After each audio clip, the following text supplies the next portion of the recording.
Hey guys, it's Mr. Garrett from Competitive Edge. My dogs decided to crash the video. Let's try to crash the video. Hopefully they'll be good to go as I throw some of these techniques out in the air. So what we're doing today, guys, we have a 2-minute warm up. We're gonna do squat kicks and push-up punches. Okay. I know the camera here, the push-up punch will be a little harder to see, but I'll give you a demonstration of those. Just for 2 minutes on here, you're gonna work those through, just to get your body warmed up and loosened up. We're gonna be doing some interval training later today here. So we're gonna do 6 different moves. And the reason why I wanted to go on this is because I have a lot of the students asking, how do I do more challenging moves? How do I get this 360 kick? How do I get the 540? How do I get spin hooks? All these ones that are really exciting for them, really motivating. And one of the best ways, I've had some black belts on my 10 a.m. training, one of the best ways to get there is to have your fundamentals as strong as possible. As fun as it is to think there's shortcuts to get to the top, toughest moves and the coolest moves, the best way to do them to get there fastest is to get your basic fundamentals done first, get those real sharp and real solid. So that's what we're working on today. Working on all the basic movements you really are going to need to know to apply the unique combinations, your own flavor to these things, and just have some fun with it. So we'll go over those in just a moment there, but let's do our 2-minute warm-up first for here. So squat kicks and push-ups, punch. Let me show you what those look like. So squat kicks are really easy. All you're going to be doing first is doing a squat motion. So get your feet about shoulder width apart, and you're going to do a squat, get your butt down to where your knees are. Now, guys, real quick, I know some people have some trouble with squats bending that low. And the reason this will happen for people is because they put their weight on their toes. So they actually bend their knees forward. They can only get about to here, and they can't go much further because they're going to fall over. So in order to fix this, sit your butt backwards so your weight's on your heels. I actually you can't see my toes right now, I know, but I lift my toes up off the ground. And then I sit my butt back this way. And now I get that full range. As I stand up now, I throw a kick. You can throw a front kick, a side kick, a round kick, whichever kick you like, but you just keep alternating left foot, right foot. Here, here, and let's go for 6 kicks total on the warm-up. Now the next part's gonna be the push-up punches. Okay, so when you're here, you're gonna do a push-up motion, and when you push up off the ground, pick your hand up, and you throw a punch. I'm gonna do a quick demonstration. I don't know if I'll be able to stay on camera for you guys. When you're here, you're gonna do a push-up. When you come up, you throw a punch in the air, then you do another push-up, and you do another punch into the air. So when you do these, you saw in the warm-up for 2 minutes, you're gonna do 6 squat kicks. Hi, can I? Thanks. And then 4 push-up punches. So you'll do 6 squats, 3 right kicks, 3 left kicks, then 4 push-ups, 2 punches on the right, 2 punches on the left.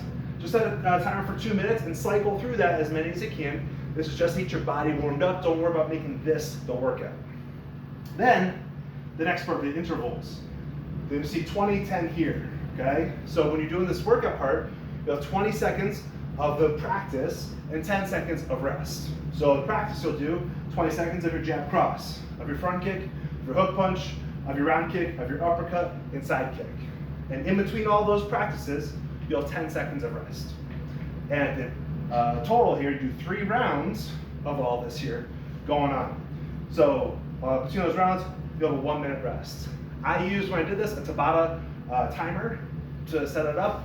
Made it very easy. If you guys don't have that, you can still set this up pretty easily with a timer, just 20 seconds, someone hits go, and I pause it for 10 seconds, and I just have them hit that way. So, I know you guys have your smartphones and your applications to work off of. There's a lot of ones, Tabata timers, T-A-B-A-T-A. Those will be the best ones to use for this kind of practice, the intervals. So let's go into the fundamentals here. When you're practicing, the group that I worked with this morning did a really nice job because they had some key points to focus on. So they weren't just moving in the air just to move in the air, but they had some quality to the movements that they were doing. So I'm going to go over a single key point for each of these, maybe 1 to 2, at most 2. But for your jab and cross, front kicks, all these moves here, so you can ensure you have your best movements, your best quality, getting the most out of this. So when you're here, jab and cross. You really want that sense of commitment there. When you're throwing those jabs and crosses, take your shoulder, bring it all the way in front here and here. They're actually going to swap places. So when I'm here like this, my left shoulder's in front, now my right shoulder's in front, and I completely swap places. Here, here, here, here.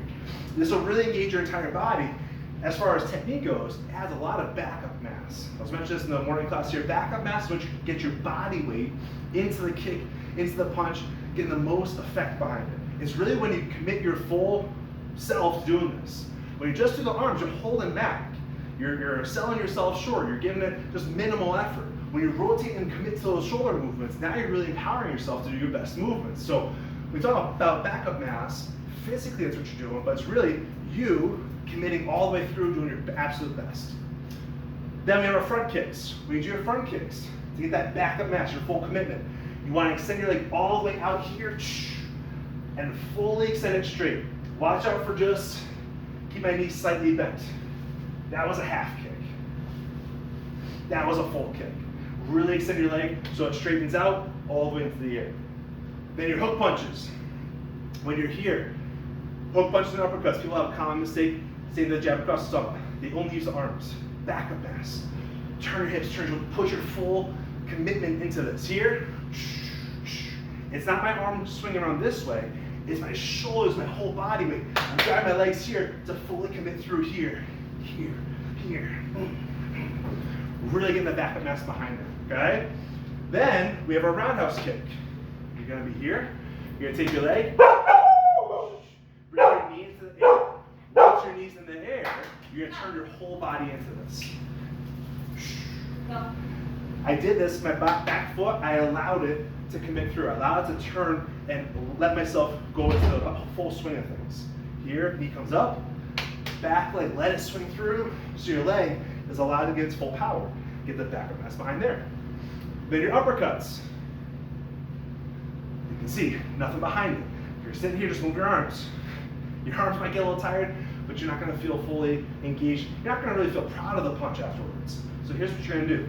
Take your hip and shoulder, roll it through here, and drive it out. You see me actually kind of twisting? I have my carpet here. I'm throwing punches with so much rotation here, it's actually turning the floor, okay? So when I'm doing this here, I'm driving, almost like I'm jumping and sprinting into this punch. And you'll see my punch actually goes out on an angle, not straight up here. It goes out on an angle here, here. Fully engaged, drive through. Last one, side kick.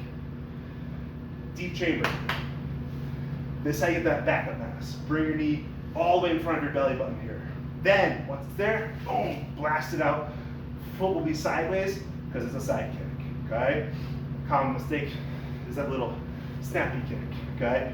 Want backup mass, full engagement. Right there. And that's our workout for today. So, now that you've seen the movements, to quickly review here, you have your jab cross, front kick, hook punch, round kick, uppercut, and side kick. I just went through those. If it didn't quite get those yet, just hit rewind, watch that part again. It'll show you exactly the key points you're looking for. I'm not trying to get every little detail. I'm trying to get the major details. So you're in an intense workout, you can really focus on getting your best work done. That's why we're talking about backup mass today. Feeling confident, feeling empowered with your movements. The way you set it up again, set a timer for 20 seconds. For the 20 seconds that are running, you'll practice just your jab cross. You can do as many as you can, as best you can with that full backup mass. Once that 20 seconds is done, 10 seconds of rest. When you finish that, repeat the process on your front kick, 20 seconds of practice, 10 seconds rest, hook punch, work for 20, rest for 10, round kick, work for 20, rest for 10, uppercut, and then side kick. That's gonna be one round right here. Once you finish a round, take a full minute rest. You're gonna do 3 rounds total, okay? So after that full minute, restart back the jab crosses, 20-10, go through again. All right, guys? So just need a timer for today. The Tabata app is the easiest one I found, but you could simply use a stopwatch if you absolutely need to. That won't be a problem as well. Well, thank you guys very much. Hopefully, I know Clash has been asking about my dogs. My first dog is named the tan one. She was sitting here when I started. That's Topeka. And then Wichita, she's the darker one. She was the one that was barking. If you put either one of their names, that's the passcode. Don't worry about spelling. Topeka or Wichita, that's your passcode for today, for today's workout. Thank you guys so much. Celebrate life.